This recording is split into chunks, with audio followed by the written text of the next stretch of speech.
Masquera say, More Zimbabwe, welcome to our channel Zim Confessions and Deep Secrets. Kanagariki utanka kukuya panino channel, please don't forget to subscribe. Kama chikwaga kwa subscribe, don't forget to comment and share this video. That's what Zimbabwe tabigira nyaya kupisa nyaya kunetsa nyaya buditswa ne zimai abudaichi buditsa ma shocking revelations kuti Vice President Chiwenga vada kuuraiwa by end of May and Chiwenga to be killed by end of May, according to Zimai. Babuda, Vashtora Iwo Vachiri the Mnangagwa dynasty, Auxillia is ruling while Zimbabwe is banning. Babuda Vashtora this analysis, Yakabuditko, Namadala Lamini, a political analyst. On their website, Zimai Abuda Vashtora Ichiti. Credible sources and public whispers alike point to one thing. President Mnangagwa is no longer mentally fit to lead. Dementia has swallowed him, and behind that vacant throne now stands a shadow ruler, Auxillia Mnangagwa. Like a sequel to the Grace Mugabe horror show, Zimbabwe finds itself under the grip of another first lady drunk on power. But make no mistake, Auxillia is no Grace. She is more cunning, more brutal, and more dangerous. And her eyes was no confidence. Her husband, then Vice President, cleared a path to Parliament in 2015 by handing the Chirumanzu Zimbabwe constituency, a seat literally manufactured after he lost to the opposition in Gweru. Mugabe, ever the opportunist, carved out this safe seat to keep Emerson politically alive. When Mnangagwa became president, he passed the torch to his wife, and she didn't just carry it, she set the country on fire with it. Auxillia plays the part of the mother of the nation, humble, soft-spoken, wrapped in lace and church garb, but behind closed doors, she is a monster. State security agents whisper of her cruelty. Journalists speak of her rage when she doesn't dominate from the front page. The government spends $2 million a month just to maintain her press coverage and domestic travels. She reportedly gobbles up over $100 million a year from state coffers just to satisfy her publicity addictions. She has turned national media into a personal PR firm and lashes out if she is left off the front page. Auxillia has declared herself the ambassador of every profitable government department. Her fingerprints are on every state tender. She hides behind proxies but owns a stake in almost every public enterprise. A takeover of NatFam triggered a national drug shortage. Zimbabweans die begging for painkillers. Women are sliced open in C-sections without anesthetics. A senior recently died in hospital pleading for basic meds. She yet continues to line her pockets and strut in public like a savior. Remember the Drugsgate scandal? Millions looted, nothing delivered. Auxillia and their sons walked away richer than ever.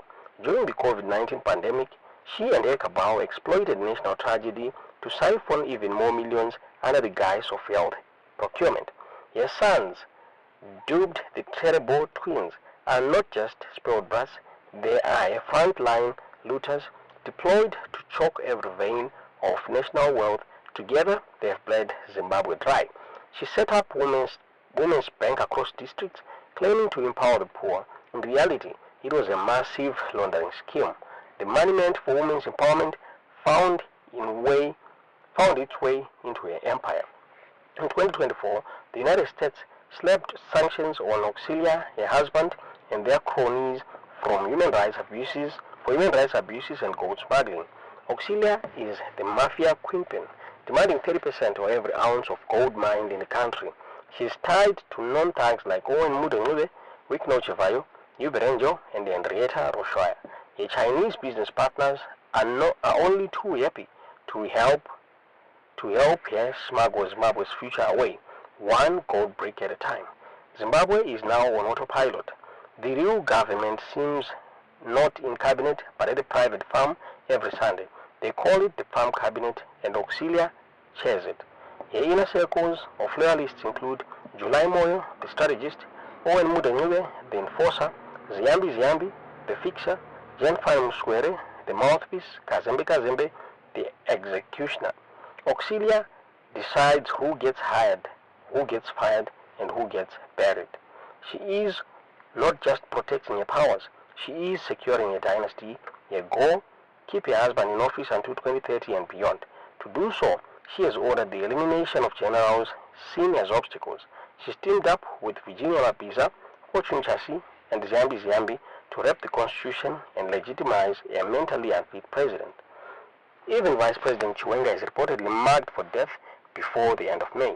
Auxillia frantically tried to enforce his ex-wife Mary to smear him. The military is divided. Parliament is bribed. No help is coming. The dynasty is no longer a theory. It's unfolding before our eyes. Auxillia is not a first lady. She is the ruler. She is the mafia boss. She is the monarch. And their grip on Zimbabwe is tightening. Grace Mugabe, for all her faults, did not pretend. Auxillia does, and that makes her more dangerous. Zimbabwe is not being governed.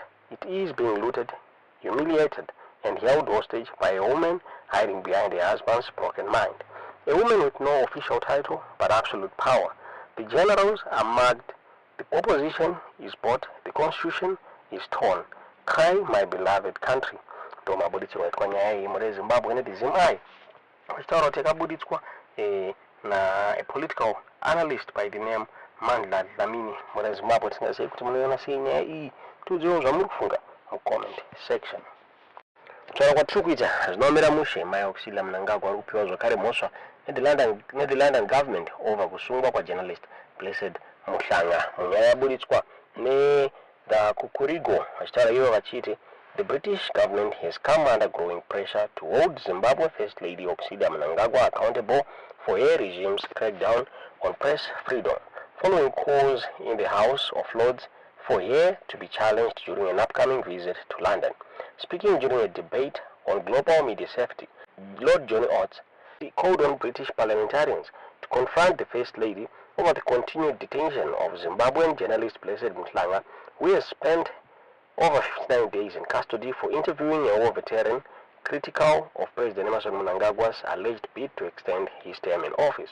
Lord Oates told the House that Mhlanga's only crime was having the temerity to conduct an interview with a dissenting voice who exposed the criminal corruption of the regime and the president's family. In Zimbabwe, a country close to my heart, media freedom has been under siege for decades now. Journalists are regularly intimidated, detained, and on occasion murdered. Printing presses have been blown up and public dissent silenced, Lord Oates said. As we speak, the journalist Blessed Muhlanga has been detained for 59 days and denied his constitutional rights to bail.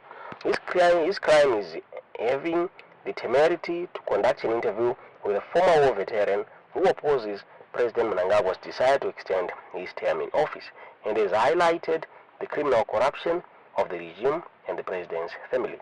I note that the president's wife is due to speak at a summit in London in June. I hope that members of our parliament who are choosing to take part will challenge Zimbabwe's First Lady on the continued detention of Blessed Muhlanga and the overall brutality of the regime she represents, and I hope the government will continue to make clear that there will be no resumption of normal relations with Zimbabwe while the ZANU-PF regime continues to detain journalists, deny media freedom, and defy democratic norms. He also urged the British government to reaffirm that there would be no resumption of normal relations with the Zimbabwe while ZANU-PF continues to detain journalists, deny media freedom, and defy democratic norms. As the noble Baroness Lady Mubarak said in her excellent speech, there must be consequences for such actions. The debate was initiated by Baroness Mubarak, who asked what steps the UK government was taking as part of the Media Freedom Coalition to ensure journalists' safety worldwide. Zimbabwe remains suspended from the Commonwealth, with some nations opposing its readmission due to ongoing human rights concerns. Tamabuditswa wakati kwa nyaya ine Kukurigo muri Zimbabwe. Tisingazivi kuti munoiona sei nyaya iyi, tudziwo zvamuri kufunga mu comment section.